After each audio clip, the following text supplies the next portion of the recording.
नमस्कार दोस्तों। यूं तो पत्रकारों के लिए, पत्रकारिता के लिए और खास तौर से वैसे पत्रकारों के लिए जो सत्ता और सिस्टम से सवाल पूछते हैं, वैसे पत्रकारों के लिए जो समझौते नहीं करते हैं, वैसे पत्रकारों को जो सत्ता की चाटुकारिता नहीं करते, वैसे पत्रकारों के लिए जो सरकार की नीतियों और खामियों को लगातार उजागर करते हैं, और वैसे पत्रकारों के लिए जो किसी बड़े संस्थान की छत्र छाया में नहीं होते। तमाम तरह की मुश्किलें आती हैं, लेकिन इस दौर में बीते 6-7 सालों में क्या ऐसे पत्रकारों की मुश्किलें ज्यादा बढ़ी? ऐसे बहुत सारे सवाल हैं, और बीते 6 सालों में अगर ऐसे पत्रकारों की लिस्ट बनाई जिन पर कई तरह के मुकदमे, राजद्रोह के मुकदमे, जेल की सलाखों के पीछे भेजा, यहां तक कि किसी पत्रकार ने, यूपी के एक रिपोर्टर ने अगर मिड डे मील में घपले घोटाले की तस्वीरें पेश की, तस्वीरें दिखाई, उसे भी जेल की सलाखों के पीछे भेजा गया। और हाल के दिनों बीते 4-5 दिन पहले एक युवा पत्रकार जो सिंघू बॉर्डर पर लगातार किसान आंदोलन को कवर कर रहे थे, उसी दौरान न जाने क्या हुआ या ऐसा क्या हुआ जिसकी वजह से पुलिस ने उन्हें गिरफ्तार किया, जेल के सलाखों के पीछे भेजा गया, लेकिन उसके बाद उन्हें जमानत मिली। तो हमारे सामने आज है मनदीप पूनिया, युवा पत्रकार, जिन्होंने 3 साल पहले आईआईएमसी से पत्रकारिता की पढ़ाई की है। मनदीप पूनिया को शायद मैं अगर अपनी भी बात करूं तो 6 दिन पहले तक नहीं जानता था। उस दिन पहले तक, जिस दिन उनके बारे में पता चला कि उन्हें पुलिस ने पकड़ लिया है, उठा लिया है, और कई घंटों तक उनके साथी तलाश करते रहे किस थाने में उन्हें रखा गया, किन धाराओं में उन्हें पकड़ा गया, उन पर क्या आरोप है, कई घंटे के बाद या कहें तो 10 या 12 घंटे के बाद ये पता चला कि उनके खिलाफ ये मामला है, और उसके बाद कुछ घंटे के बाद पता चला कि उन्हें अदालत में पेश किया गया, और उसके बाद पता चला कि उन्हें सलाखों के पीछे भेज दिया।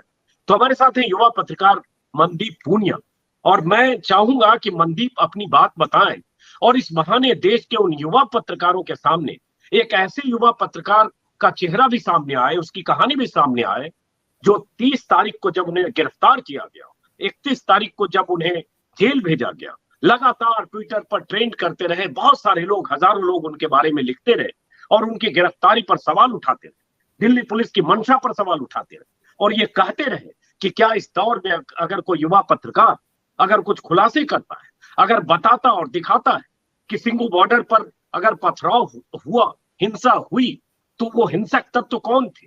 कहीं उनकी डोर सत्ताधारी दल के लोगों से जुड़ी थी, किसी बड़े नेता से जुड़ी थी, उनकी पहुंच सत्ताधारी दल के नेताओं के बीच थी। ऐसे खुलासे के बाद पता चला कि मनदीप पूनिया की गिरफ्तारी हुई। तो क्या उससे कोई रिश्ता था, या जो लगातार कवर कर रहे थे उसके पीछे पुलिस की नाराजगी थी?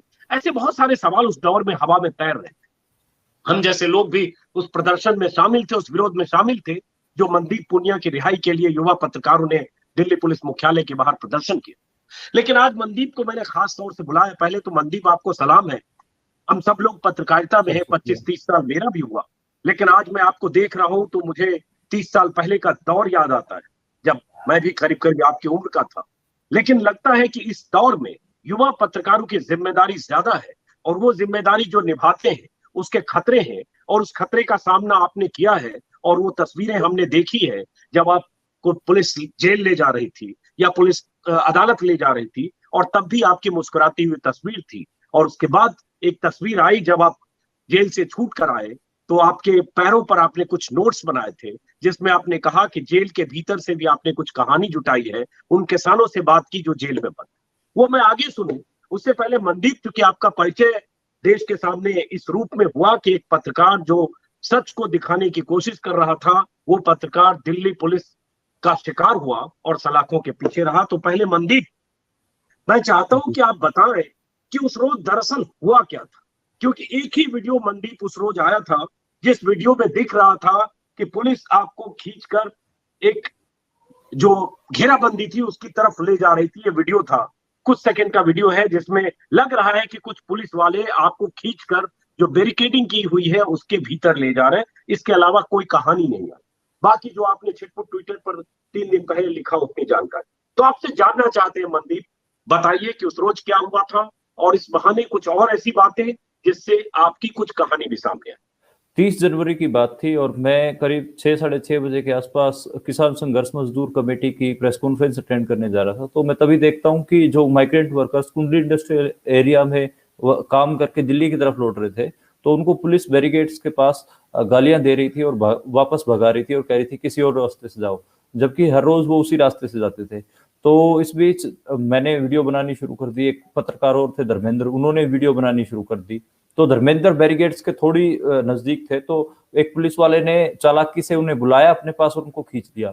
जब उनको खींचा गया तो मैंने कहा कि सुनिए, ये पत्रकार हैं, इन्हें आप ऐसे नहीं खींच सकते। तभी उनमें पुलिस की तरफ से एक 2-3 सिपाही इस तरफ कूदे और उनमें से आवाज आई, ये रहा मनदीप पूनिया, और उन्होंने एकदम से मुझे अंदर खींच लिया और हमारे दोनों के ऊपर लाठियां बरसानी शुरू कर दी और हमें एक टेंट में लेके जाया गया। टेंट में ले जाके दोनों को अलग अलग बैठा दिया गया और दोनों के ऊपर टेंट में भी लाठियां मारी और दोनों के फोन लेके हमारे से जो जितने भी वीडियोस हमने बनाए थे वो सारे डिलीट करे हमारे फोन लेके। और मेरे पास एक कैमरा था कैनन का, तो वो कैनन का कैमरा था, वो कैनन का कैमरा तोड़ दिया पुलिस ने और उसकी सारी फुटेज, उसको जो कार्ड था उसको डिस्ट्रॉय किया। तो ऐसे ही फिर एक डीसीपी साहब हैं, मीना साहब, वो आए और उन्होंने सारे कोप्स को बाहर निकाल के कहा कि देखिए गलती हो गई कोप्स से, मैं माफी मांगता हूं उनकी तरफ से, हम आपका मेडिकल एड करवा के छोड़ देंगे। तो मैंने कहा कि मेडिकल एड तो हम खुद करवा लेंगे, आप हमें छोड़ दीजिए। तो उन्होंने कहा नहीं नहीं हम ही करवाएंगे। तो मैं, जैसे मुझे पता है कि मेडिकल एड पुलिस तभी करवाती है जब उसको लॉकअप में हमें डालना होता है, तो मैंने कहा मुझे पता है कि अब हमारे पास कुछ मामला दर्ज करेंगे, कोई नहीं आप करवा लीजिए। फिर उसके बाद हमें एक स्कॉर्पियो में बैठा के पुलिस घुमाती रही बहुत देर तक। मुझे वो एग्जैक्टली थाने का नाम नहीं पता, लेकिन उसकी बिल्डिंग मैं पहचानता हूँ, पुरानी सी कोई बिल्डिंग थी और उस वहां पर ले जाया गया और एक नाला सा था, उसको पार करके उस बिल्डिंग में ले जाया गया। तो वहां पर मेरे को और जो धर्मेंद्र थे उनको अलग अलग बैठा दिया गया। तो मेरे वाले कमरे में उन्होंने क्या किया कि मेरी जैकेट उतरवा के पंखा चला दिया और उस पंखे के नीचे मुझे बैठा दिया ठंड में। रात के 12 बजे के आसपास की बात है। और वो इस तरीके की बात करते रहे, इसका अरेस्ट कहाँ दिखाएं, इसका अरेस्ट रेड लाइट एरिया में दिखा देते हैं या फिर इसका अरेस्ट 76 लगाते हैं। तभी एक कांस्टेबल अंदर आते हैं और वो एक वीडियो दिखाते हैं और पुलिस वाले साथियों को बोलो कि देख, वो बोलते हैं कि वो कांस्टेबल बोलता है कि देखो ये तो वीडियो वायरल हो गई इसकी गिरफ्तारी की। तो फिर वो एकदम सारे बाहर चले जाते हैं मेरे को अकेला छोड़ के और मेरा पंखा भी बंद कर देते हैं उस टाइम पे। फिर क्या होता है कि जब वो आधे घंटे बाद आते हैं और मुझे दोबारा एक प्राइवेट गाड़ी में बैठाते हैं, वहां पर धर्मेंद्र थे, धर्मेंद्र को साथ में नहीं लेते हैं, छोड़ देते हैं धर्मेंद्र को। मुझे बाद में पता चला कि धर्मेंद्र को वहां से फ्रीज कर दिया गया था। तो मुझे एक प्राइवेट कार में बैठाते हैं, ग्रांड i10 सिल्वर कलर की, और मुझे अंबेडकर हॉस्पिटल में लेके जाते हैं। तो करीब 1:40 पे मैंने वहां पर अंबेडकर हॉस्पिटल में मैंने घड़े में टाइम देखा था, 1:40 पे मेरा मेडिकल करवाते हैं। तो वहां जो डॉक्टर साहब थे उनको वो बार बार ऐसे कहने की कोशिश करते हैं, 2 पुलिस वाले कांस्टेबल रैंक के थे, कि स्टाफ के साथ मामला है, ज्यादा करने की जरूरत नहीं है। तो डॉक्टर साहब कहते हैं कि मुझे अपना काम करने दें, आप दूर रहें। तो डॉक्टर साहब ने मेरे सारे एक्सरे करे, सारी चोटों के निशान वो दिखाए। इस बीच मैं उनसे लगातार पुलिस वालों से कह रहा था कि मेरे घर वालों से बात करवा दीजिए, मेरे एडिटर से बात करवा दीजिए, मेरे दोस्तों से बात करवा दीजिए, लेकिन उन्होंने मेरी किसी से भी बात नहीं करवाई। और वो बोले अब तो तिहाड़ से ही फोन करना है, लगातार ऐसे बोल रहे थे और गंदे गंदे कमेंट्स वो लोग कर रहे थे। और उसके वो गालियां तो जो लोकल देहाती भाषा में देते हैं वो लगातार गालियां दे रहे थे। चूंकि मैं उस एरिया से आता हूं तो उनकी सारी गालियां और सारी बात जो कर रहे थे समझ में आ रही थी मुझे।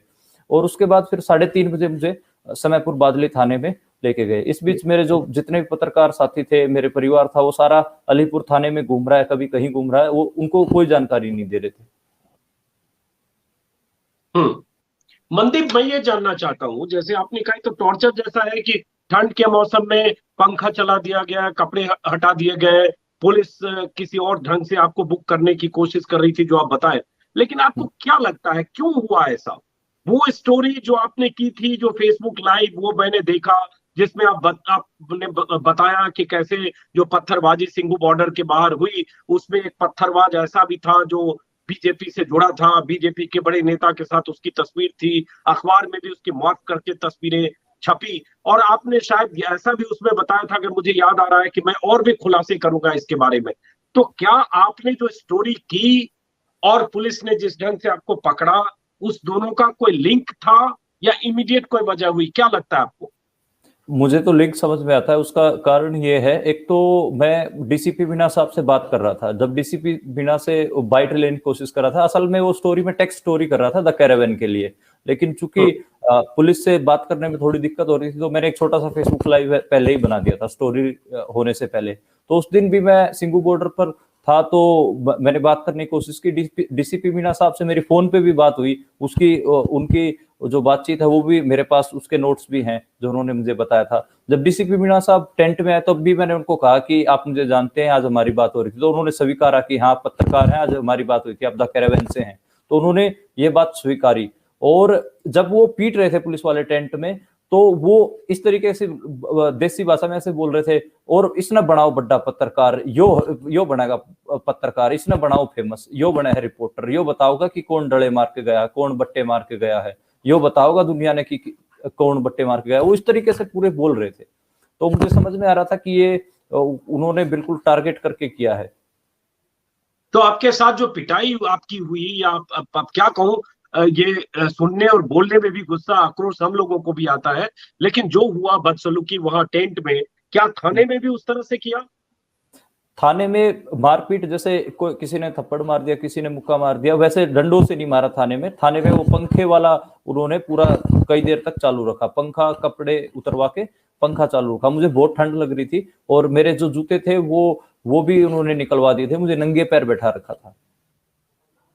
अब इसी से दोस्तों अंदाजा लगाइए कि क्यूबा पत्रकार, जो एक राष्ट्रीय पत्रिका के लिए, द कैरावा के लिए, बतौर स्वतंत्र पत्रकार या लीडरशिप के तहत वो काम करते हैं, और उसके पहले, एक रात पहले जिस शाम गिरफ्तारी हुई, उसके पहले फेसबुक लाइव में कुछ खुलासे करते हैं, खुलासे में जो पत्थरबाजों का चेहरा बेनकाब करते हैं, और उसके बाद जो बता रहे हैं उनके साथ घटना हुई, जो तस्वीरें हमने देखी, और पुलिस ने मनदीप के खिलाफ सरकारी कामकाज में बाधा करने, अपराधियों, सरकारी अधिकारियों के साथ हाथापाई या उन पर हमला करने, उनके साथ बदसलूकी करने, उन्हें काम न करने देने और चोट पहुंचाने की धाराएं, आईपीसी 186, आईपीसी 353, आईपीसी 332, ऐसी कई धाराओं में उन्हें बुक किया। और दिलचस्प बात यह कि मैंने वो नोट पढ़ा जब उन्हें जमानत मिली अदालत से, उस नोट में जो जजमेंट का वो हिस्सा मैंने पढ़ा, जिसमें फैसले का हिस्सा जमानत देते वक्त जो अदालत ने कहा, जिसमें अदालत ने भी कहा कि शिकायतकर्ता, पीड़ित और गवाह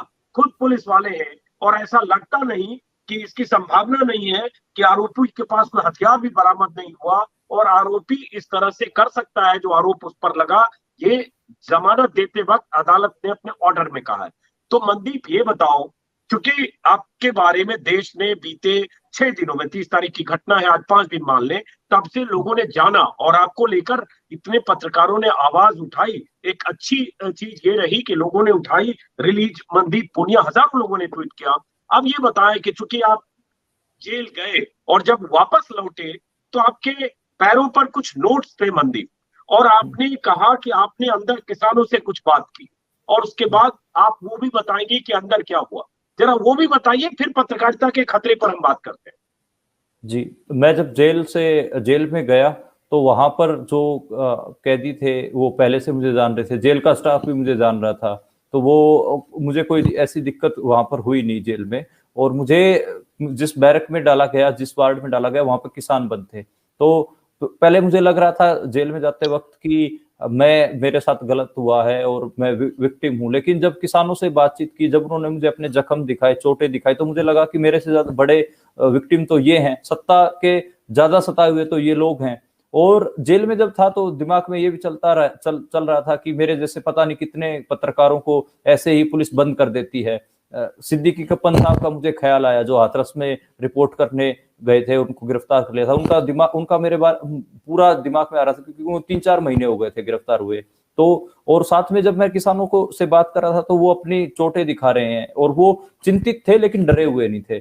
तब मुझे समझ में आया कि रिपोर्टर का काम ग्राउंड जीरो से रिपोर्ट करना होता है। 2 महीने से आप जैसे आप रिपोर्ट कर रहे हैं, वैसे हम भी रिपोर्ट कर ही रहे थे ग्राउंड जीरो पे जाके।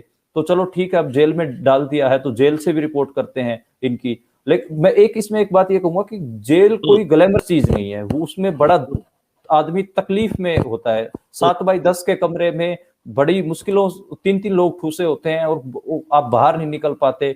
आपके पास कोई संसार से एकदम से कट जाते हैं तो बहुत मतलब यातना जैसा चीज होती है जेल में। ग्लैमरस चीज नहीं है ये मैं बता दूं, लेकिन फिर भी मुझे लगा कि मेरे से ज्यादा सत्ता के सताए हुए किसान हैं, तो मैंने उनके नाम पता पूछने शुरू किए।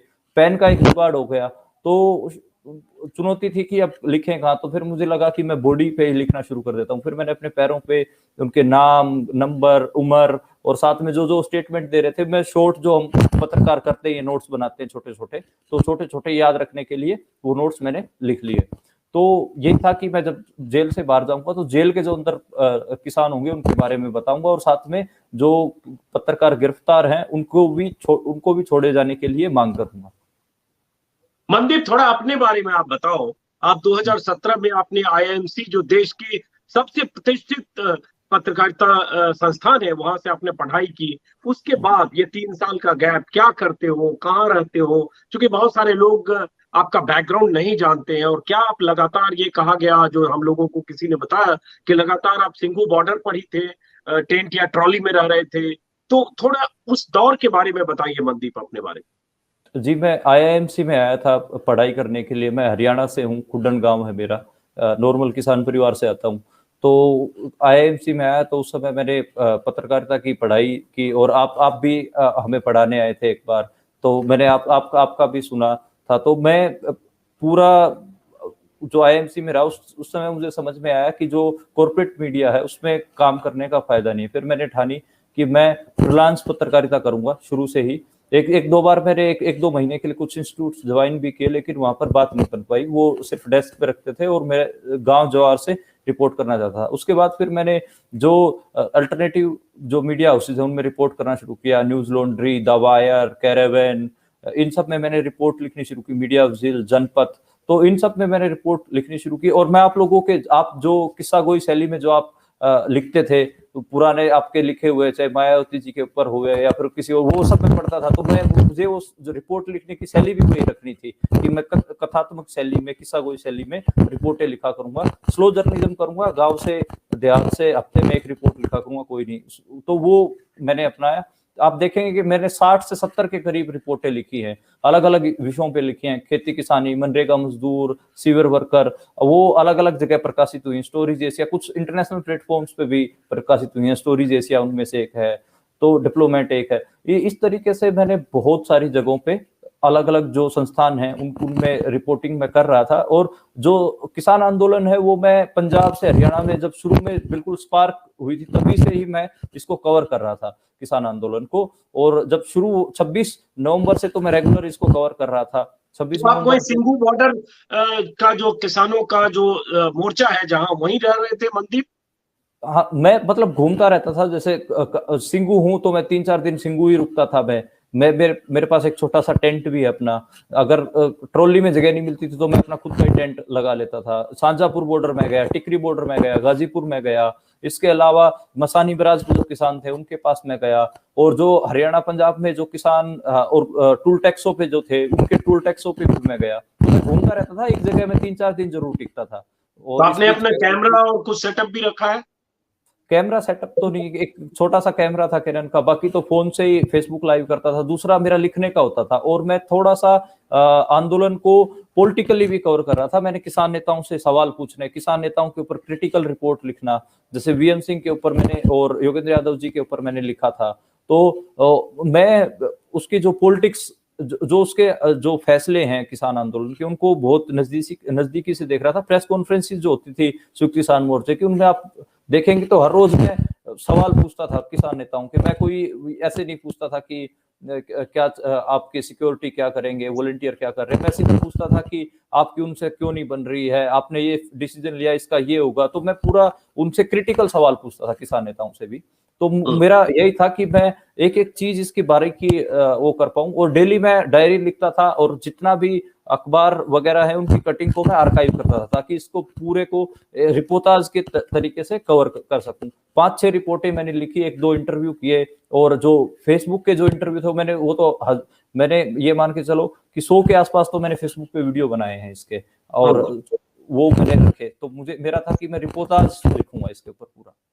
मनदीप, मेरा मकसद ये था कि आज मैं आपसे बातचीत के जरिए बहुत सारे लोगों तक आपकी बात पहुंचाऊं, और खास तौर से देश की युवा पीढ़ी, युवा पत्रकार जो छोटे बड़े संस्थानों में काम करते हैं। हालांकि आप किसी बड़े संस्थान के बैनर तले नहीं हैं, लेकिन आप एक स्वतंत्र पत्रकार के तौर पर रिटर्नरशिप के जरिए किसी संस्थान से जुड़कर जैसे भी आप काम कर रहे हैं, ये बहुत काबिले तारीफ है। इस दौर में जब हर शख्स पत्रकारिता कहीं करता है तो सबसे पहले उसकी कोशिश होती है कि कहीं बड़े संस्थान में नौकरी मिले, एक माइक आईडी मिले, बैनर मिले, और उसके बाद वो अपने सुविधा के हिसाब से पत्रकारिता करे। और उसमें बहुत सारे रिपोर्टर्स की ऐसी जमात है मनदीप, जिनको हमने देखा है बीते 10 साल 15 सालों में, और खास तौर से 2014 के बाद, कि कैसे वो रिपोर्टर ट्वीट भी करते हैं, लिखते हैं, बोलते हैं। तो मकसद ये होता है कि सत्ता के शीर्ष पर बैठे लोग खुश हो, प्रधानमंत्री उन्हें फॉलो करें, और वो फॉलोड बाय प्राइम मिनिस्टर उन्हें इतना बड़ा प्रसाद लगता है, जिसके लिए प्रधानमंत्री की चापलूसी में 365 दिन में कम से कम 300 दिन ट्वीट करते हैं। तो एक वो पत्रकारिता है, एक वो पत्रकारिता है जो आप कर रहे हैं। और इसके इसके जरिए हमारा भी मकसद ये था कि देश में बहुत सारे युवा छोटे शहरों में अच्छा काम करते हैं, हौसला उनमें होता है, एनर्जी होती है, लेकिन उन्हें वैसे भी मौके नहीं मिलते हैं कि वो अपनी बात कह सके। मैं एक सवाल उसके बाद बताऊंगा कि देश में जो स्थिति है पत्रकारों की, ऐसा नहीं है कि आप जेल गए सिर्फ। अभी 6 पत्रकार ऐसे हैं जिसमें राजदीप सरदेसाई ने एक ट्वीट किया, ट्वीट में गलती थी, एक चूक थी, या पुलिस के मुताबिक गोली नहीं लगी। राजदीप ने कहा उन्हें किसी ने बताया गोली लगी एक किसान को आईटीओ के चौराहे पर, हालांकि उसको लेकर भी विवाद है। उसके बाद राजदीप सरदेसाई ने 3 बार करेक्शन भी किया, लेकिन उस मामले में न सिर्फ राजदीप सरदेसाई बल्कि मृणाल पांडे, जफर आगा जैसे सीनियर जर्नलिस्ट, 70 साल की होंगी मृणाल पांडे, एडिटर रही है 30-35 साल, इन सब के खिलाफ राजद्रोह का मामला दर्ज किया। विनोद दुआ जैसे शख्स, बहुत जहीन पत्रकार जो 40 सालों से जिन्होंने एक नाम कमाया, रसूख कमाया, उन पर राजद्रोह का मामला हिमाचल में दर्ज हुआ। सुप्रीम कोर्ट की पनाह लेते रहे, पता नहीं उस मामले का मुझे अभी पता नहीं, सुप्रीम कोर्ट के शरण में थे। ये खतरे तो हैं मनदीप, उस खतरे को आपने शुरुआत में ही झेल लिया। न सिर्फ उस खतरे को झेल और देख लिया, बल्कि आप जेल भी हुआ है। तो कहीं इससे आपके हौसले पर कोई फर्क पड़ा है मनदीप, या लगता है कि चलो अब इस पेशे में है और इस दौर में है जहां आलोचना तो छोड़िए, थोड़ी भी असहमति की गुंजाइश नहीं है? जी, मुझे लगता है कि देखिए कि पत्रकारिता का वैसे तो कोई स्वर्णिम दौर रहा नहीं, कोई गोल्डन पीरियड ना रहा नहीं, लेकिन ये दौर खासा ही परेशान करने वाला है। और एक चीज मुझे लगती है कि जो पत्रकार जो जमात है वो खासी क्रिएटिव जमात होती है, जो असली पत्रकार होते हैं, तो वो लोग ढूंढ लेते हैं तरीके, तो हम भी आगे ढूंढ ही लेंगे। हमारा काम ग्राउंड जीरो से रिपोर्ट करना है, और पत्रकारिता कोई बैलेंसिंग एक्ट बिल्कुल नहीं है ऐसे समय में, खासकर जब सत्ता सच को दबाने की कोशिश कर रही हो, क्योंकि और वो सच जो जनता को जानना जरूरी हो। तो इसलिए मुझे लगता है कि जो आप और हम जितने भी लोग पत्रकारिता कर रहे हैं, उनका फर्ज बन जाता है कि ग्राउंड जीरो से रिपोर्ट करते रहें, और हमारी रिपोर्ट से ही परेशान होती है सत्ता, तो वो कोशिश तो करेगी कि हम रिपोर्ट ना कर पाए। मैं रिपोर्ट कर रहा था, मुझे भी जेल में डाल दिया। कप्पन सिद्दीकी साहब रिपोर्ट करने गए थे, उन्हें जेल में डाल दिया गया। तो वो तो कोशिश करेगी ही। और जो गोली चलने वाली बात है उस पर भी विवाद है, आप सही कह रहे हैं, और सिर्फ एक ट्वीट के ऊपर ही राजद्रोह इस तरीके के मुकदमे लगा दे रही हैं, ये वाकई में चिंताजनक है। ये और पत्रकारों के खिलाफ राजद्रोह का मामला, मैं तो विनोद दुआ के बारे में सोच के कल्पना कर सकता हूं कि कोई विनोद दुआ, मृणाल पांडे जैसों के खिलाफ राजद्रोह का मामला दर्ज हो सकता है क्या? और अब यूपी में ही हुआ था, मिड डे मील की स्टोरी एक रिपोर्टर ने की और उसके खिलाफ मामला दर्ज हुआ। किस तरह से सरकार ने कार्रवाइयां की है बीते 6 सालों में, हालांकि पहले भी होता रहा, लेकिन 6 सालों में ज्यादा हुआ है, क्योंकि किसी तरह की सहनशीलता नहीं है, हर शख्स रडार पर है। और हम उस खतरे के दौर में है। उसमें खास बात ये हुआ मनदीप, थोड़ी अपनी बात भी कहूं, क्योंकि बहुत सारे दर्शक देख रहे होंगे, 2014 के पहले ऐसा था कि अगर किसी पत्रकार के खिलाफ कोई मामला दर्ज होता था तो बाकी पत्रकारों की जमात कम से कम एकजुट होती थी। अब ये दौर बदला कि अब अगर किसी पत्रकार के खिलाफ राजद्रोह का मामला होता है, उस सलाखों के पीछे जाता है, तो बहुत सारे पत्रकार ही खुश होते हैं। और बहुत सारे पत्रकार जो सत्ता को खुश करने वाले, सत्ता के इर्द गिर्द रहने वाले पत्रकार हैं, या सत्ता के साधक पत्रकार हैं, वो जश्न मनाते हैं। तो यहाँ ये खतरा, एक दूसरा खतरा है कि पत्रकारों के बीच ही दो धारा, दो फांक है। एक जो सीधे सीधे सत्ता के साथ कदम ताल करता है, एक वो बड़ा तबका, और बड़ा तबका संसाधन भी है, चैनल भी है, उसमें मालिक भी है, उसमें संपादक भी है, और दूसरा वो तबका जिसमें आप जैसे युवा पत्रकार हैं और बहुत सारे ऐसे लोग हैं, लेकिन वो अल्पमत में है। इसके भी बड़े खतरे हैं मनदीप, आने वाले दिनों में ये खतरा और बढ़ेगा। जी बिल्कुल बढ़ेगा। असल में आप तो उनको पत्रकार कहना छोड़ दीजिए, असल में वो दरबारी कलाकार हैं। वो उनकी जो डोर है, बागडोर है, वो सत्ता के हाथ में है। वो जैसे हिलाते हो वैसे हिल डुल लेते हैं टीवी टेलीविजन पे आके। तो वो दरबारी कलाकार हैं बेसिकली, जो दरबार में नाचते हैं और दरबार खुश होके उनके ऊपर कुछ वो जो भी उनकी उछाल देता है खुशी में, जो उनको देता है। तो वो दरबारी कलाकार हैं, वो पत्रकार नहीं है। पत्रकार तो जो आदमी ग्राउंड से रिपोर्ट कर रहा है और जो हक सच की आवाज और जो सत्ता के सताए हुए लोग हैं उनकी आवाज दिखा रहा है, साथ में ऐसी चीज निकाल के लेके आ रहा है जिसको सत्ता दबाने की कोशिश कर रही है, वो लोग पत्रकार हैं। आप शायद आपने ही, मुझे ध्यान है 2017 में कहा था कि जो छुपाया जा रहा है वही खबर है, उसके अलावा तो सब पीआर है। तो वो चीज मेरे दिमाग में बैठी रहती है। तो वो चीज है। ये मेरा कहा हुआ नहीं है, ये हाँ दुनिया के बहुत बड़े फिलोसफर का कहा हुआ है, और दशकों से ये बात कही जा रही है, मैंने भी सुना और पढ़ाई है। लेकिन हाँ, ये जरूर है कि ये दौर चुनौतियों का है मनदीप, क्योंकि सिर्फ पत्रकारिता पर एक तरह के खतरे नहीं है। सत्ता का खतरा है, हिंदू मुसलमान के बीच पत्रकारिता करने का खतरा है, सच बोलने के और कई तरह के खतरे हैं। इन खतरों के बीच आपने एक तरह से बहादुरी के साथ आपने ये हौसला रखा, ये साहस रखा कि मैं अपनी बात अपने ढंग से जो हमें लगता है वो कहूंगा, और उसके बाद आपने उस रास्ते को अख्तियार किया, उस रास्ते पर चलना अख्तियार किया जिसमें संसाधन नहीं है, जिसमें बड़ा संस्थान नहीं है। वो एक दूसरा खतरा है, क्योंकि उससे एक निश्चिंतता होती है कि बड़े संस्थान के बैनर तले काम करते हैं। तो आखिरी सवाल, क्या आपने नौकरी तलाशने की कोशिश नहीं की कि किसी बड़े संस्थान में जाएं, क्योंकि आईएमसी के पास लड़के आमतौर पर बड़े संस्थानों में जाते हैं, या आपने तय किया कि मुझे इसी तरह की पत्रकारिता करनी है?